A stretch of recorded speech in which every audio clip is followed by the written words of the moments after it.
আমাৰ জীৱনৰ শ্ৰেষ্ঠ সম্পদ হৈছে সুস্বাস্থ্য। সুখী আৰু পৰিপূৰ্ণ জীৱনৰ বাবে সুস্বাস্থ্য অপৰিহাৰ্য। নমস্কাৰ প্ৰিয় দৰ্শক, আপোনালোকক স্বাগতম জনাইছোঁ চিকিৎসা নিদানৰ আন এটি খণ্ডলৈ। আজি আমি এটা অতি গুৰুত্বপূৰ্ণ বিষয়ত কথা পাতিবলৈ লৈছোঁ, মৃগী ৰোগ, ইয়াৰ চিকিৎসা আৰু সজাগতা। এই বিষয়ে কথা পাতিবলৈ আমাৰ ষ্টুডিঅ'লৈ আমন্ত্ৰণ জনাই আনিছোঁ বিশিষ্ট স্নায়ুৰোগ বিশেষজ্ঞ ডাক্তৰ অমিত ৰঞ্জন বৰুৱা ছাৰক। ছাৰ, আদৰণি জনাইছোঁ অনুষ্ঠান। নমস্কাৰ। প্ৰতি বছৰে 17 নৱেম্বৰত ৰাষ্ট্ৰীয় মৃগী ৰোগ দিৱস পালন কৰা হয় আৰু নৱেম্বৰ মাহটো ৰাষ্ট্ৰীয় মৃগী ৰোগ সজাগতা মাহ হিচাপেও পালন কৰা হয়। মূলতঃ মৃগী ৰোগ সন্দৰ্ভত আমাৰ জনসাধাৰণৰ মাজত সজাগতা, সচেতনতা ইত্যাদি বৃদ্ধি কৰাৰ উদ্দেশ্যে এই দিৱস আৰু এই সজাগতা মাহ উদযাপন কৰি অহা হৈছে। অতি গুৰুত্বপূৰ্ণ বিষয় ছাৰ। আমি এই বিষয়ে ৰাষ্ট্ৰীয় মৃগী ৰোগ দিৱস সম্পৰ্কে কথা পতাৰ আগতে বহুতে জানে, বহুতে নাজানে মৃগী ৰোগনো কি। একদম সহজ ভাষাত আপুনি আমাক বুজাই কওক, মৃগী ৰোগ বুলিলে আমি কি বুজোঁ? হয়, মৃগী ৰোগ বুলিলে কি বুজা যায় সেই বিষয়ে মই অকণমান বহলাই ক'ব বিচাৰিছোঁ। ইয়াৰ উত্তৰটো দিওঁতে মই এনেদৰে ক'ম যে আমাৰ মগজুত বা মস্তিষ্কত কিছুমান স্নায়ুকোষ থাকে। সেই স্নায়ুকোষবিলাকৰ পৰা কিছুমান ৰসায়ন বা ৰাসায়নিক দ্ৰব্য অনবৰতে নিৰ্গত হৈ থাকে। সুস্থ অৱস্থাটো হৈ থাকে, অসুস্থ অৱস্থাটো হৈ থাকে। কেতিয়াবা কেতিয়াবা কি হয়, যেতিয়া মানুহজন কিবা কাৰণত অসুস্থ বা সুস্থ অৱস্থাটো কেতিয়াবা কেতিয়াবা এই যিবিলাক ৰসায়ন নিৰ্গত হয়, সেই নিৰ্গত হোৱা ৰসায়নবিলাকৰ পৰিমাণ কেতিয়াবা অতিমাত্ৰাত বেছি হ'ব পাৰে লগাতকৈ। তেতিয়া কি হয়, সেই ৰসায়নবিলাকৰ মাজত যিবিলাক ৰাসায়নিক বিক্ৰিয়া ঘটে, সেই বিক্ৰিয়া ঘটাৰ ফলতেই কিছুমান মগজুৰ ভিতৰত কিছুমান স্ফুলিংগ বা ইলেক্ট্ৰিক স্পাৰ্ক বা কাৰেণ্টৰ উৎপত্তি হয়। এইটো অনবৰতে হৈয়ে থাকে এজন সুস্থ মানুহৰ ক্ষেত্ৰতো বা এজন অসুস্থ মানুহৰ ক্ষেত্ৰতো। যদিহে সেই ৰসায়নবিলাকৰ পৰিমাণ লগাতকৈ অকণমান বেছি হয়, তেতিয়া কি হ'ব, সেই স্ফুলিংগবিলাক বা ইলেক্ট্ৰিক স্পাৰ্কবিলাক বেছিকৈ উৎপত্তি হ'ব। তাৰ ফলত কি হ'ব, সেই স্ফুলিংগবিলাক মগজুৰ বিভিন্ন অংশলৈ উফৰি পৰিব, লগাতকৈ বেছি হ'ব। তাৰ ফলতেই এই মৃগী ৰোগৰ যিবিলাক লক্ষণ দেখা দিয়ে, যেনে ধৰক হাত ভৰি জোকাৰি উঠা, মুখৰ পৰা ফেন ওলোৱা, দাঁত কামুৰি ধৰা, জিভা কামুৰি ধৰা ইত্যাদি ইত্যাদি, এইটোৱে হৈছে মৃগী ৰোগৰ মূল কাৰণ। আপুনি মৃগী ৰোগ সম্পৰ্কে বা এই কাৰণ সম্পৰ্কেও কৈছে। এতিয়া আমাৰ সমাজত ইয়াৰ সজাগতাৰ অভাৱ যথেষ্ট আছে আৰু এই সজাগতা বৃদ্ধিৰ উদ্দেশ্যেৰেই প্ৰতি বছৰেই যিহেতু ৰাষ্ট্ৰীয় মৃগী ৰোগ দিৱস পালন কৰা হয়, সমগ্ৰ বিশ্বতো পালন কৰা হয়, কিন্তু ভাৰতবৰ্ষত সুকীয়াকৈ 17 নৱেম্বৰটো নিৰ্বাচন কৰা হৈছে আৰু নৱেম্বৰ মাহটো বিশেষভাৱে বাছি লোৱা হৈছে সজাগতা মাহ হিচাপে। ইয়াৰ আঁৰত কি কাৰণ আছিলে বা ইয়াৰ প্ৰাসংগিকতা, তাৎপৰ্য সম্পৰ্কে অকণমান কওকচোন আমাক। হয়, ভাৰতবৰ্ষত এই যিটো ৰাষ্ট্ৰীয় মৃগী ৰোগ দিৱস সাধাৰণতে প্ৰতি বছৰে নৱেম্বৰ মাহৰ 17 তাৰিখে উদযাপন কৰা হয়। আৰু এই মৃগী ৰোগ উদযাপন দিৱসটি আৰম্ভ হৈছিলে 2009 চনৰ পৰা। আৰু এই উদযাপন কৰাৰ দিনটো বাছনি কৰিছিলে এজন বিশিষ্ট স্নায়ুৰোগ বিশেষজ্ঞই। তেখেত মুম্বাইৰ বাসিন্দা, তেখেতৰ নাম হৈছে ডক্টৰ নিৰ্মল চুৰীয়া।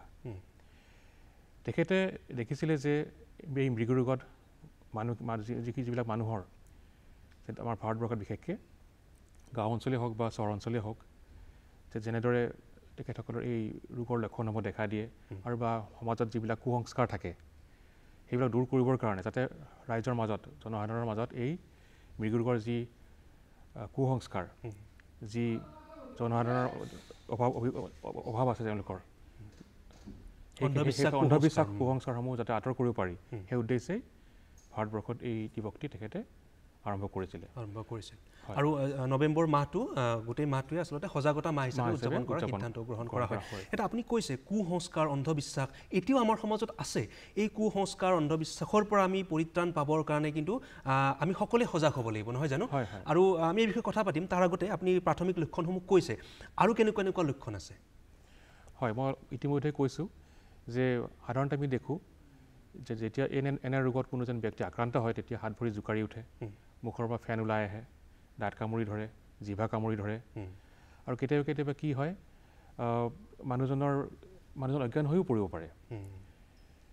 ই এক বিশেষ কাৰণৰ কাৰণে হ'ব পাৰে বা বিশেষ লক্ষণৰ কাৰণে হ'ব পাৰে। এতিয়া ধৰক লক্ষণসমূহ আমি গম পালোঁ, ইয়াৰ কাৰণ নিশ্চয় থাকিব। হয়, এতিয়া বংশগতভাৱেও মৃগী ৰোগ হয় বুলি আমি কম বেছি পৰিমাণে গম পাওঁ। ইয়াৰ সত্যতা কিমান আৰু ইয়াৰ আঁৰত আৰু কি কি কাৰণ আছে? হয়, মূলতঃ আমি যদি মৃগী ৰোগৰ কাৰণসমূহ আমি বিশ্লেষণ কৰিবলৈ যাওঁ, আমি মূলতঃ 4-5 ভাগত ভগাব পাৰোঁ। প্ৰথম কথা আপুনি ক'লেই যে ই বংশগতও হ'ব পাৰে বা জেনেটিক হ'ব পাৰে। আৰু এই কাৰণটো যদি কোনোবা এটা জেনেৰেশ্যনত বা কোনোবা এটা পুৰুষত দেখা দিয়ে সেই লক্ষণসমূহ বা এই কাৰণৰ কাৰণেই এই মৃগৰোগ দ্বিতীয় পুৰুষতো হ'ব পাৰে বা নহ'ব পাৰে বা তৃতীয় পুৰুষলৈ ই সম্প্ৰসাৰিত হ'ব পাৰে। এবাৰ কাৰোবাৰ হৈছে এইটো যদি জন্মগত কাৰণ হয় বা বংশগত কাৰণ হয় দ্বিতীয় পুৰুষত নেদেখিব পাৰে বা তৃতীয় পুৰুষত ইয়াৰ লক্ষণ আমি দেখিব পাৰোঁ। দ্বিতীয় কাৰণ হৈছে যদি কোনোবা এজন ব্যক্তিয়ে মূৰত আঘাত পায়, যিকোনো কাৰণত হ'ব পাৰে, হয়তো এক্সিডেণ্টো হ'ব পাৰে বা বিভিন্ন কাৰণত মূৰত আঘাত পোৱাৰ ফলত যদি মস্তিষ্কত কিবা খুঁত থাকি যায় তেতিয়াহ'লেও এই ৰোগৰ কাৰণ এটা ই হ'ব পাৰে।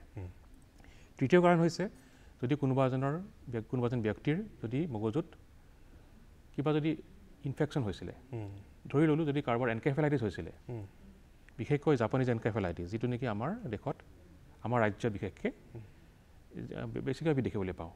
বিশেষকৈ এই জাপানীজ এনকেফেলাইটিছ ৰোগবিধ সাধাৰণতে আপোনাৰ বাৰিষা কালত হোৱা দেখা যায়। এই জাপানীজ এনকেফেলাইটিছৰ কাৰণেও কেতিয়াবা কোনো ব্যক্তিৰ এই ৰোগ হ'ব পাৰে বা যদি কেতিয়াবা কাৰোবাৰ মগজুত অন্য যদি জীৱাণুৰ দ্বাৰা আক্ৰান্ত হয়, যাক নেকি আমি মেনিনজাইটিছ বুলি কওঁ, এই মেনিনজাইটিছ হ'লেও এই ৰোগৰ কাৰণ হ'ব পাৰে। তাৰোপৰি যদি কোনোবা এজন ব্যক্তিয়ে বিশেষকৈ ধৰি যদি তেখেতে যদি মদ্যপান বা ধূম্ৰপান অত্যাধিক মাত্ৰাত কৰে তেতিয়াও ইয়াৰ এক কাৰণ হৈ পৰিব পাৰে। এতিয়া ধৰক বৰ্তমান সময়ত যি যান্ত্ৰিক জীৱনশৈলী মানুহৰ মানসিক চাপ, মানসিক উত্তেজনা, হতাশাগ্ৰস্ততাত ভোগা আমি বহুত দেখিবলৈ পাওঁ। কামৰ হেঁচাই হওক বা বিভিন্ন কাৰণত এই মানসিক সমস্যাও মৃগীৰোগৰ কাৰণ হ'ব পাৰে নেকি? প্ৰকৃত অৰ্থত ক'বলৈ গ'লে এই যিটো কথা আপুনি ক'লে যে মানসিক চাপ, ই প্ৰত্যক্ষভাৱে নহয় পৰোক্ষভাৱে হ'ব পাৰে। ধৰি ল'লোঁ যদি কোনোবা এজন ব্যক্তিয়ে কমকৈ ৰাতি শুৱে, এজন সাধাৰণ ব্যক্তিৰ ক্ষেত্ৰত ব্যক্তি এজনে সাধাৰণতে 7 পৰা 8 ঘণ্টা ৰাতি শুব লাগে। যদি এজন ব্যক্তিৰ যদি ৰাতি টোপনি 7 ঘণ্টাতকৈ যদি কম হয় তেতিয়াহ'লে এই ৰোগ কাৰোবাৰ ক্ষেত্ৰত দেখা দিব পাৰে। তাৰোপৰি মানসিক চাপেও আপুনি জানেই যে তেখেতৰ জীৱনশৈলী যথেষ্টখিনি প্ৰভাৱ পেলাব পাৰে। আৰু সেই মানসিক চাপৰ কাৰণে কোনোবাই অন্যান্য সামগ্ৰীৰ সাহায্য লয়, যেনে ধৰক মদ্যপান অত্যাধিকভাৱে, ধূম্ৰপান বা অন্যান্য ধৰক যদি কোনোবাই ড্ৰাগছ সেৱন কৰে, এই মানসিক চাপৰ কাৰণে হয়। এইটো এটা সামাজিক কাৰণ। গতিকে এই কাৰণসমূহ প্ৰত্যক্ষভাৱে নহ'লেও পৰোক্ষভাৱে জড়িত হৈ আছে। অৰ্থাৎ প্ৰিয় দৰ্শক, ছাৰে যিখিনি কথা কৈছে, মৃগীৰোগৰ কাৰণসমূহ ছাৰে বিশ্লেষণ কৰিছে।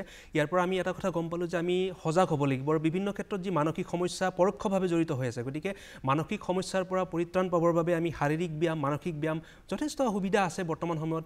যোগেই হওক বা আমাৰ শাৰীৰিক যিখিনি চৰ্চা আছে, শৰীৰ চৰ্চা, তাতো আমি জড়িত হৈ থাকিব পাৰোঁ। তেনেদৰে কিন্তু আমি বহু পৰিমাণে মৃগীৰোগৰ পৰা আঁতৰি থাকিব পাৰোঁ। ইয়াৰ প্ৰতিৰোধমূলক ব্যৱস্থা আমি নিজে গ্ৰহণ কৰিব পাৰোঁ। এতিয়া ছাৰ, আপুনি যিহেতু ইয়াৰ কাৰণসমূহ বা ইয়াৰ লক্ষণসমূহ আমাক ক'লে, এতিয়া চিকিৎসাৰ ক্ষেত্ৰত আমি যোৱাৰ আগত আমি জানিব বিচাৰিছোঁ, তাৎক্ষণিকভাৱে এগৰাকী ব্যক্তিয়ে যিকোনো সময়ত অচেতন হৈ যেতিয়া পৰে, আমাৰ বহুতৰ মানুহৰ কিছুমান ভুল ধাৰণা আছে, ভ্ৰান্ত ধাৰণা আছে যে কোনোবাই চেণ্ডেল আনি নাকত দিয়ে, সেই সময়ত আমি তাৎক্ষণিকভাৱে কি কাম কৰা উচিত? হয়, যদি আমি তেনেকুৱা এজন ব্যক্তি হঠাতে যদি কাৰোবাৰ কোনো এজন ব্যক্তি যদি তেনেকুৱা যদি আমি দেখা পাওঁ, আমাৰ কৰণীয়নো কি, সেই বিষয়ে ক'বলৈ হ'লে মই ক'ম যে প্ৰথমতে আমি চাব লাগিব যে মানুহজন কেনে অৱস্থাত আছে। মানুহজন ওপৰমূৰলৈ মূৰ কৰি শুই আছে নে কাটি হৈ শুই আছে। যদিহে মানুহজন ওপৰলৈ মূৰ কৰি শুই আছে, তেনেহ'লে আমি ততাতৈয়াকৈ মানুহজনক আমি কাটি কৰি শুৱাই দিব লাগে। ইয়াৰ কাৰণ এইটোৱে যে সেইটো সময়ত বহুতৰে ক্ষেত্ৰত কি হয়, মুখৰ ফেন ওলাই আহিব পাৰে বা সেই ফেনখিনি মুখত জমা হৈ থাকিব পাৰে। কাটি কৰি দিলে কি হ'ব, সেই মুখত যিবিলাক ফেন জমা হৈছে সি বা নিগৰি ওলাই আহিব। তাৰ ফলত সেই ফেনসমূহ বা খেকাৰসমূহ তেখেতৰ শ্বাসলৈ নাযাব আৰু হাঁওফাওলৈ নাযাব। যদি এইটোক আমি নকৰোঁ, আমি দেখিছোঁ যে কোনো ব্যক্তিৰ ক্ষেত্ৰত ই এক মৃত্যুৰ কাৰণো হৈ পৰিব পাৰে। তাৰোপৰি আমি কৰিব লাগিব কি, মানুহজনৰ যদি তেখেতে ডিঙিত যদি টানকৈ কিবা পিন্ধিছে, চোলাই হওক বা যিয়েই নহওক, অলপ চোলাটো ডিঙিৰ ওচৰৰ কাপোৰখিনি আমি ঢিলা কৰি থ'ব লাগে। আৰু যদি দেখোঁ যে মানুহজন কিবা এটা ধৰক কিবা ডেঞ্জাৰাছ জেগা এটুকুৰাত আছে, ধৰি ল'লোঁ পুখুৰীৰ পাৰত, নদীৰ পাৰত, ওচৰতে জুই একুৰা জ্বলি আছে, তেনে ক্ষেত্ৰত আমাৰ কৰণীয় এইটোৱে হ'ব যে তেখেতক সেই অঞ্চলৰ পৰা আমি তেখেতক আঁতৰাই আনিব লাগে বা জুই বা পানীৰ পৰা আমি আঁতৰাই আনিব লাগে, যিয়ে নেকি মানুহজনক আঘাত সানিব পাৰে। তাৰোপৰি আমি চাব লাগে যে তেখেতৰ মুখত কিবা খোৱা বস্তু সোমাই আছে নেকি। যদিহে তেনেকুৱা আছে, তেনেহ'লে আমি পাৰিলে সেইবিলাক মুখৰ পৰা উলিয়াই বনাব লাগে যদিহে পৰা যায়। নহ'লে আমি কৰিব লাগে কি তেখেতৰ মূৰৰ তলত আমি কিছু কোমল বস্তু ধৰি ল'লোঁ, ওচৰতে যদি কিবা কাপোৰ এটুকুৰা আছে বা চুৱেটাৰ এটা আছে, জেকেট এটা আছে, চোলা এটা আছে, সেইটো আমি হেৰি কৰি লৈ আনি তেখেতৰ মূৰৰ তলত আমি ৰাখিব লাগে। যদিহে তেনেকুৱা ধৰণৰ কোনো ব্যৱস্থা নাই, তেতিয়া অন্ততঃ আমি আমাৰ নিজৰ হাতখনকে তেখেতৰ মূৰৰ তলত ৰাখিব, হাতৰ তলুৱাখনকে তেখেতৰ মূৰৰ তলত ৰাখিব লাগে, যাতে তেখেত আঘাত নাপায়। আৰু যদি কোনো এজন ব্যক্তিৰ তেনেকুৱা অৱস্থা তাত আমি দেখা পাওঁ, তেখেতক আমি জগাবলৈ চেষ্টা কৰিব নালাগে। এতিয়া বহুতক আমি দেখোঁ মুখত ধৰক তেনেকুৱা চামুচ বা এনেকুৱা ধৰণৰ সামগ্ৰী কিছুমান সোমোৱাই দিয়া হয়, এইটো কিমান বিজ্ঞানসন্মত? সেইটো একেবাৰে বিজ্ঞানসন্মত নহয়। এইবিলাক সাধাৰণতে মানুহৰ কুসংস্কাৰ বুলিবই লাগিব। গতিকে তেনেকুৱা কৰাটো একেবাৰে উচিত নহয়। যদিহে তেনেকুৱা আমি কৰোঁ, ধৰি লওক কোনোবাই নিজৰ আঙুলিটোকে সোমোৱাই দিয়ে, ধৰি লওকচোন যদি সেই মানুহজনে সেই আপোনাৰ আঙুলিটোৱে কামুৰি দিয়ে, আপোনাৰ আঙুলিটো ছিঙি নাযাবনে? যদিহে কেনেবাকৈ আমি এখন চামুচ তেখেতৰ মুখত সোমোৱাই দিওঁ, চামুচখন তেখেতে কামুৰি ধৰিব পাৰে বা তেখেতৰ চাকনলিও সি বন্ধ কৰি পেলাব পাৰে। তাৰোপৰি আমি তেখেতক এনেকুৱা অৱস্থাত কেতিয়াও আমি খোৱা বস্তু বা মুখেৰে বহুতে মুখত পানী দিয়া দেখা পাওঁ বা কিবা খুৱাবলৈ চেষ্টা কৰে, তেনেকুৱা কৰাটো একেবাৰে উচিত নহয়। আৰু বিজ্ঞানসন্মতও নহয়। গতিকে এনেকুৱা ধৰণৰ কুসংস্কাৰৰ পৰা আমি আঁতৰত থাকিব লাগিব আৰু আমি সজাগ হ'ব লাগিব। সেইখিনি সময়ত আপুনি যিখিনি কথা কৈছে সেইখিনি আমি কৰিব লাগিব। এতিয়া ধৰক চিকিৎসাৰ ক্ষেত্ৰত এগৰাকী মৃগী ৰোগত আক্ৰান্ত ব্যক্তিক প্ৰাথমিক পৰ্যায় বা দ্বিতীয় পৰ্যায়ৰ পৰা এটা জটিল পৰ্যায়লৈও যায়, গতিকে চিকিৎসাৰ ব্যৱস্থাটো কেনেকুৱা? হয়, মৃগী ৰোগৰ ক্ষেত্ৰত চিকিৎসা পদ্ধতি দুই প্ৰকাৰত আমি ভগাব পাৰোঁ। প্ৰথমতে ঔষধৰ প্ৰয়োগ, দ্বিতীয়তে শল্য চিকিৎসা। এতিয়া ঔষধ প্ৰয়োগ কৰিবলৈ যাওঁতে আমি ৰোগৰ বিৱৰণ আমি ভালদৰে জানিব লাগিব। সাধাৰণতে এই ৰোগ কেইবাটাও ষ্টেজৰ মাজেদি পাৰ হৈ যায়, কেইবাটাও পৰ্যায়ৰ মাজেদি পাৰ হৈ যায়।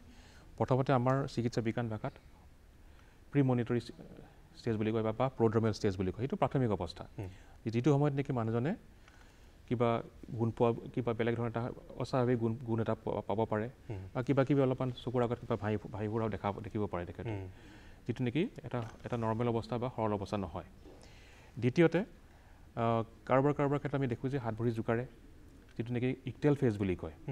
হাত ভৰি জোকাৰে, মুখেৰে ফেন ওলাই যায়, দাঁত কামুৰি ধৰে, জিভা কামুৰি ধৰে, চিঞৰ বাখৰ কৰে, সেইটো ইকটেল ফেজ বোলা যায়। আৰু শেষৰ পৰ্যায়টো হৈছে যিটো নেকি পষ্ট ইকটেল ফেজ, যিটো নেকি পৰ্যায়টো পাৰ হৈ গ'ল, সেই পৰ্যায়ত মানুহজন টোপনিলৈ গুচি যায়। এই চাৰিটা পৰ্যায়ৰ মাজেদি তেখেতসকল পাৰ হৈ যায়।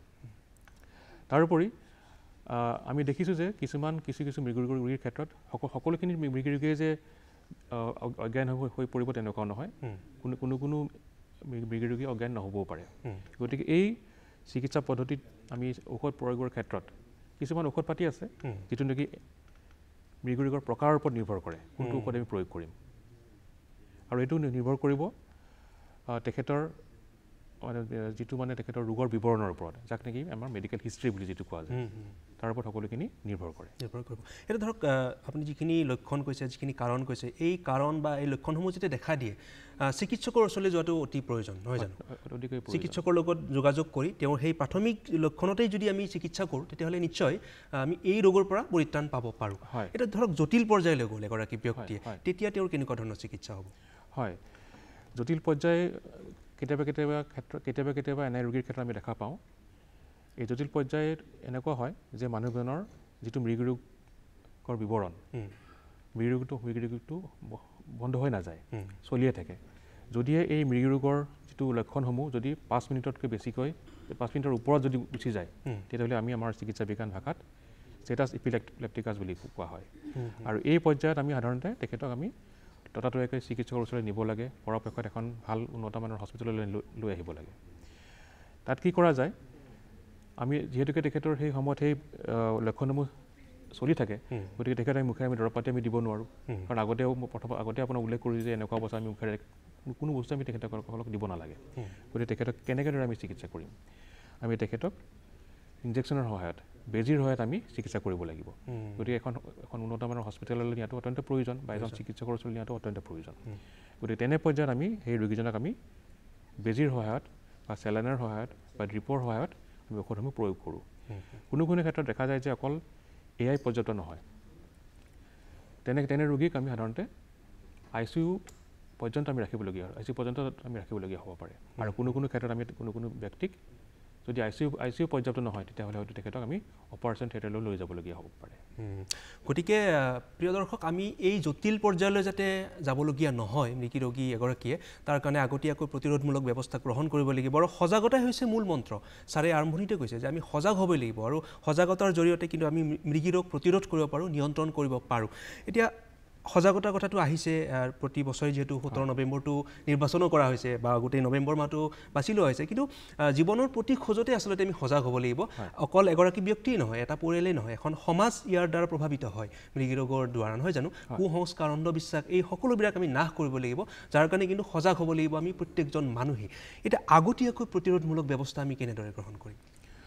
হয়, এই প্ৰতিৰোধৰ ক্ষেত্ৰত আপুনি ক'লেই যে সমাজ, সকলো ব্যক্তি, সকলোৰে আমাৰ এই ক্ষেত্ৰত আমাৰ কিছু কৰণীয় আছে। আমি সাধাৰণতে এখন সুস্থ এখন সমাজ গঢ়িব লাগিব। এই ক্ষেত্ৰত প্ৰথম কথা, মানুহৰ জীৱনশৈলী শৃংখলাবদ্ধ হ'ব লাগিব। এই শৃংখলাবদ্ধতাৰ ক্ষেত্ৰত মই ক'ম যে যদি কোনোবা ব্যক্তিয়ে মদ্যপান কৰে, তাৰ পৰা অতিকৈ ধূম্ৰপান কৰে, তাৰ পৰা এৰাই চলিব লাগিব। আৰু লগতে তেখেতৰ যিটো ৰাতি শোৱাৰ যিটো সময়, টোপনিৰ সময় আমি এটা নিয়মিত পৰিমাণত আমি ৰাখিব লাগিব। সময়ত উঠিব লাগিব, সময়ত খোৱা বোৱা কৰিব লাগিব, সময়ত শুব লাগিব, সকলোখিনি ক্ষেত্ৰত। দ্বিতীয়তে মানুহৰ শিক্ষাটো অতিকৈ প্ৰয়োজন আৰু সজাগতা, তাৰ শিক্ষাৰ লগতে সজাগতাও জড়িত হৈ আছে। যদি এজন ব্যক্তি শিক্ষিত নহয়, তেখেতক আমি কেনেদৰে সজাগ কৰিম? এটা কম পৰ্যায়ৰ এটা মিনিমাম তেখেতৰ শিক্ষাও এই ক্ষেত্ৰত দৰকাৰ। তৃতীয়তে, সমাজত যিসকল ব্যক্তি তেখেতসকলৰ ওচৰে পাজৰে বাস কৰে, তেখেতসকলেও এই ক্ষেত্ৰত সজাগ হৈ আহিব লাগিব। তেতিয়াহে আমি ভালদৰে মৃগী ৰোগৰ দিৱসৰ যি তাৎপৰ্য আমি আগবঢ়াই নিব পাৰিম। আৰু মৃগী ৰোগৰ এই দিৱসৰ ক্ষেত্ৰত আমি সাধাৰণতে কিছুমান ইভেণ্ট বা কিছুমান সজাগতা সভা, তৰ্ক প্ৰতিযোগিতা বা কিছুমান বেনাৰ বা ফলক আমি আঁৰি দিওঁ বা মানুহৰ মাজত আমি বিতৰণ কৰি দিওঁ, যাতে মানুহখিনি সজাগ হয়। আৰু সেই ফলকসমূহ বা সেই যিবিলাক ৰোগৰ বিৱৰণী থকা যিবিলাক নথিপত্ৰ কেনেকৈ জানিব মানুহে, যদি মানুহজনৰ শিক্ষা দীক্ষাৰ প্ৰতি কিছু জ্ঞান থাকে।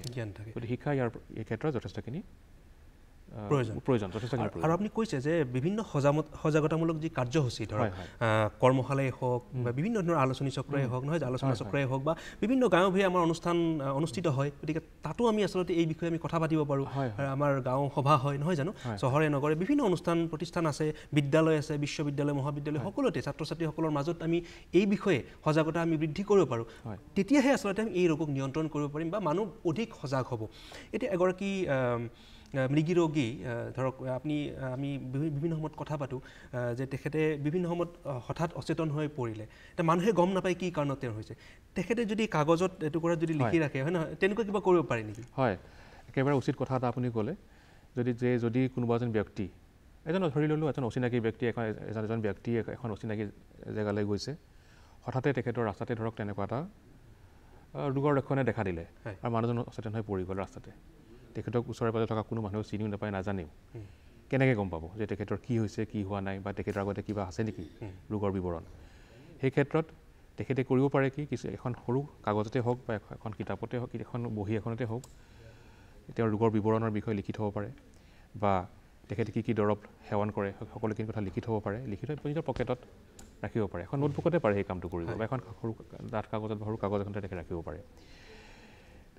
এনেধৰণৰ কিছুমান ধৰক কাৰ্ড আমাৰ দেশত আমি দেখা নাই, কিন্তু কিছুমান উন্নত দেশত আমি দেখিছোঁ যে তেনেধৰণৰ কাৰ্ড কিছুমান যিবিলাক এনেধৰণৰ ৰোগী আছে, তেওঁলোকে সদায় তেখেতৰ নিজৰ পকেটত বা পাৰ্চত ৰাখেই। গতিকে এটা অতি গুৰুত্বপূৰ্ণ, যদিও কথাটো অতি সূক্ষ্ম কিন্তু অতি গুৰুত্বপূৰ্ণ বিষয়। এতিয়া বিশ্বৰ তুলনাত আমাৰ ভাৰতবৰ্ষ বা অসমত সজাগতাৰ যথেষ্ট অভাৱ আছে এই ক্ষেত্ৰত, নহয় জানো? এতিয়া এই ভাৰতবৰ্ষত বিশ্বৰ তুলনাত মৃগী ৰোগৰ বৃদ্ধিৰ হাৰ বা ইয়াৰ চিকিৎসাৰ যিটো হাৰ কেনেকুৱা ধৰণৰ? হয়, আমাৰ ভাৰতবৰ্ষখন হৈছে এখন উন্নয়নশীল ৰাষ্ট্ৰ, আৰু যিবিলাক উন্নত ৰাষ্ট্ৰ আছে তাতকৈ আমাৰ দেশত মৃগী ৰোগীৰ সংখ্যা বেছি। গতিকে আমি যিটো 17 নৱেম্বৰ তাৰিখে আমি ৰাষ্ট্ৰীয় মৃগী ৰোগ দিৱস পালন কৰোঁ, পালন কৰাৰ কাৰণ ইও এটা যে আমি এখন উন্নয়নশীল ৰাষ্ট্ৰৰ নাগৰিক আৰু আমাৰ ইয়াত মৃগী ৰোগীৰ সংখ্যা যথেষ্ট পৰিমাণে বেছি এখন উন্নত ৰাষ্ট্ৰতকৈ। ইয়াৰ কাৰণ কি? ইয়াৰ কাৰণ হৈছে আমাৰ সজাগতাৰ অভাৱ, আমাৰ শিক্ষাৰ যিটো হাৰ তুলনামূলকভাৱে এখন উন্নত ৰাষ্ট্ৰতকৈ আমাৰ বহুতখিনি কম। তাৰোপৰি আমাৰ মানুহখিনিও আমাৰ যিবিলাক জনসাধাৰণ আছে তেওঁলোকো সজাগ হ'ব লাগিব, সজাগতাৰ অভাৱ। ইয়াৰ মূলতঃ কাৰণ হৈছে আমাৰ সজাগতাৰ অভাৱ, জনসাধাৰণে হওক বা চৰকাৰে হওক।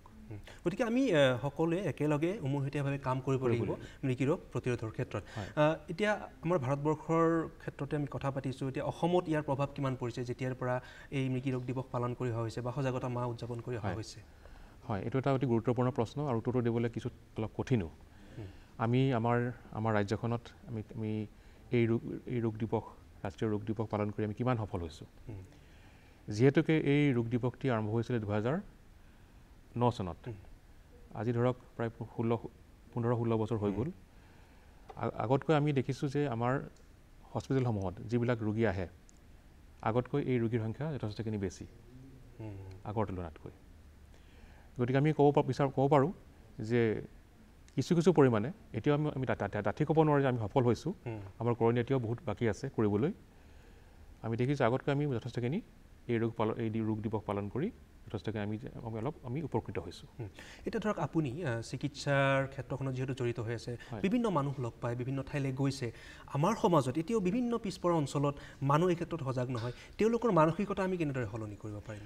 হয়, এই ক্ষেত্ৰত আমি এনেকুৱা কৰিব পাৰোঁ যে যিবিলাক আমাৰ পিছপৰা অঞ্চল আছে, একেবাৰে দুৰ্গম অঞ্চল আছে, তাত আমি ধৰক চহৰকেন্দ্ৰিক হৈ আমি তেনেদৰে এখন সভা পাতি বা আঁতৰণাত অনুষ্ঠান অনুষ্ঠিত কৰি বা এখন তৰ্ক সভা পাতি বা কিছু কাগজ পত্ৰ বিতৰণ কৰিলে আৰু নহ'ব। আমাৰ কৰণীয় বহুত আছে। তেনেকুৱা দুৰ্গম অঞ্চলত আমি হেল্থ কেম্প পাতিব পাৰোঁ, এনেকুৱা পতা হয়ো। আৰু হেল্থ কেম্পত অন্ততঃ কেম্পটোৱে নহয় বা স্বাস্থ্য শিবিৰেই নহয়, তাত আমি এখন সভা পাতিব পাৰোঁ এনেধৰণৰ ৰোগৰ সজাগতাৰ ওপৰত, যাতে মানুহখিনি আমি বুজাব পাৰোঁ।